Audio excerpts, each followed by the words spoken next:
Hey, I hope everybody's having a great day. I am absolutely awake. It is beautiful outside. It's a little bit rainy, but I'm driving up to the office, man. I'm about to have a ball. I just feel like today's gonna be a great day. Today's topic, man, is very simple. It's actually really exciting. It's higher consciousness, awakening. And I feel like I want to talk about this topic because a lot of people won't, and a lot of people are starting to talk about it, but not as much as needed. And basically what it is I'm going to talk about the difference between what you say, what you think, and what you do. Right? Now, what you say whenever you speak something, it actually almost is, you're speaking it into existence. When you say that I'm stupid or I'm not smart or I can't do something, you're literally telling and programming your brain not to be able to do something or to believe that it can or will not do something. Okay?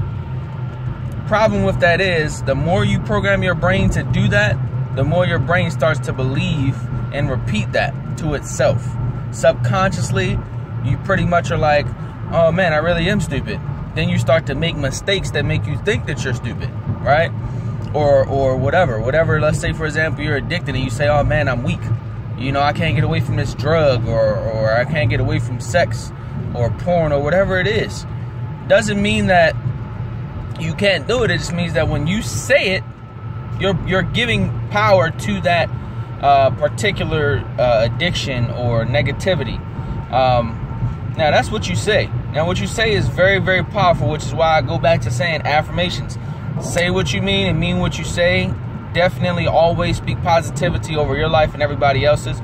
You never want to have negativity. As a matter of fact, if you can laugh a little bit more every day, I guarantee you'll have a much happier life. Take that into consideration. Now, that's what you say. What you think, right? So what you think is pretty big, because what you think comes from what you see and what you say, right? Reason being, what we see on TV, in the news, in the media, everything that we get nowadays is literally given to us for a reason. There's a very, very small collective group of people who actually think by themselves. About, I'd say, a good portion, about 80% of us are probably already programmed by the media and the powers that be, those people who are controlling the world. And the reason I say this is because, look, if you look at everything that's going on right now, from the way that your phone works to the way that the TV is in commercials and things like that, advertising is completely different now. Guerrilla marketing is on a whole new level. If you don't know what that is, look it up. We're just getting to the point where now, man, there's so little that you have to do with the decisions that you have to make. You don't even know that you're subconsciously and consciously making decisions because somebody's implanted that idea in your mind. A really great movie that talks about this is the movie with Leonardo DiCaprio. I forgot the name of it. Starts with like an I or something, I think. But basically the movie's about, Inception is what it's called. And Inception is basically when you plant something in somebody so that they believe it themselves in their mind. And that's basically what the media is always doing. That's why that movie is so amazing, is because it had a way, way deeper meaning to it. So that's what you think, right? What you think. Remember to put in your brain positive things. Don't keep looking at the media, news. CNN is just constant negative news. That's all that is. That's what that stands for. There's nothing great about it. Fox is the same way.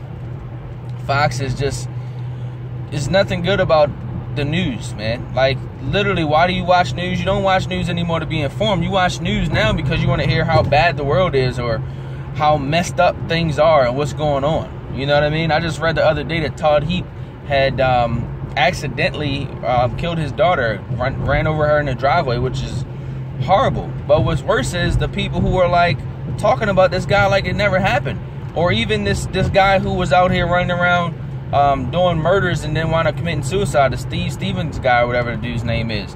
This guy literally like killed himself, and people are making fun of him like, well, he got what he deserved. And okay, granted, I get that he was definitely wrong. I don't agree with anything that he did. However, it's never good to lose a life. Life is so valuable. That's why we have it. All right, if it wasn't valuable, people wouldn't be out here working the way they do to continue to maintain the life that they have. All right, so we went over what you say, we went over what you think. Now it's what you believe. Now what you believe is very, very big, because 90% of the time what you believe is what will actually happen and what is actually true in your mind. When I say that, what I mean is you can believe that some things that some people believe are impossible are actually possible, and you may achieve those things. For example, the Wright brothers, when they first started flying airplanes, nobody believed that you could fly off the ground. They thought that was incomprehensible, right? It was like, no, that's not possible, right? How can these guys get off the ground? And then, of course, with a little bit of aerodynamics and math and a bunch of trying, they actually made stuff happen. The fact that we actually have autonomous driving cars right now, right? Cars that can literally drive themselves. We're actually slowly entering the future. What's crazy is technology, and I heard this from somebody, I forgot who I heard it from, but basically they say that technology gets tested for a good 10 years before it even comes out to the public. So everything that you think is super advanced right now is probably way more advanced than you think it is. The only thing is, in order for it to get to the masses, it has to go through extensive testing before they say, okay, we're gonna go ahead and let everybody have or see or do this. A lot of the phones, a lot of the TVs, like the 4K, the 8K that's coming out, they probably gonna have a 20K within the next 2 or 3 years, I guarantee it.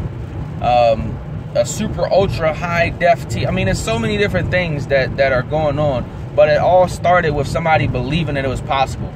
Elon Musk and a couple of co-founders believed that Tesla was possible, an all-electric car that could drive on simply nothing but electricity and save people thousands of dollars a year in gas. Guess what? That's absolutely possible. It happened. There was a lot of people who didn't believe it was possible, which is why they had hybrids. They didn't think it was going to work. They said, no, man, you can do part of it, but you can't have an all-electric engine. And guess what? The all-electric engine is now faster and much better.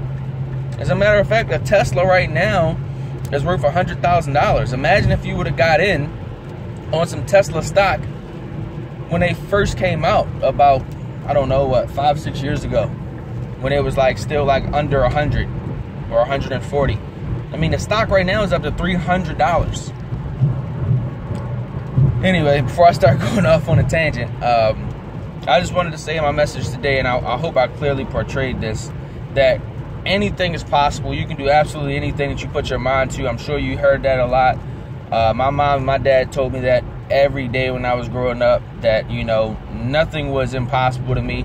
And I believe that's one of the reasons why I am the way I am, and the fact that I don't let anything keep me down. I don't let anything prevent me from attempting to do things and then actually doing them. And I never say that I can't do something, because like Lawrence Fishburne said in the old movie called Boys in the Hood, he told his son, can't should never be in a man's vocabulary. I'm going to say can't shouldn't be in any person's vocabulary, period. Man, woman, or transgender, whatever. Can't should never be in your vocabulary, because the moment you say you can't do something, you give power to whatever it is that you thought you could not do. Doesn't mean you can't do it. It just means you don't want to keep trying anymore. That's like saying that I can't do a handstand because I'm fat. No, you can do a handstand. You might have to lose a little bit of weight first, but it doesn't mean that you can't do it, right? People tell themselves they can't have a six-pack. Why can't you? Anybody can have a six-pack. The guys who have six-packs didn't have six-packs all their lives. I can guarantee you that. A lot of them had to work on it. So, in short, I know this video is a little bit long. I try to make them shorter.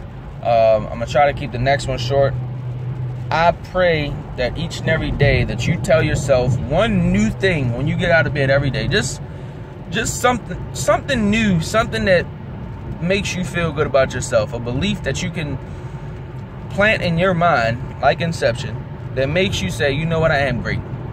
Because my ultimate motto, my ultimate belief is that when God created us, when he put us here on this earth, he didn't put us here and say, I don't want these guys to have anything. I don't want you guys to have any food, any clothes. I don't want you to live a happy life. I think it was the opposite. I think he said, I want you to live the most magnificent, happy, joyful, and prosperous life ever. And I believe that a lot of us can do that if we change our beliefs and our thinking and what we say. A lot of us can do so much more if you just change the way that you think, what you say, and what you believe. Y'all have a good one.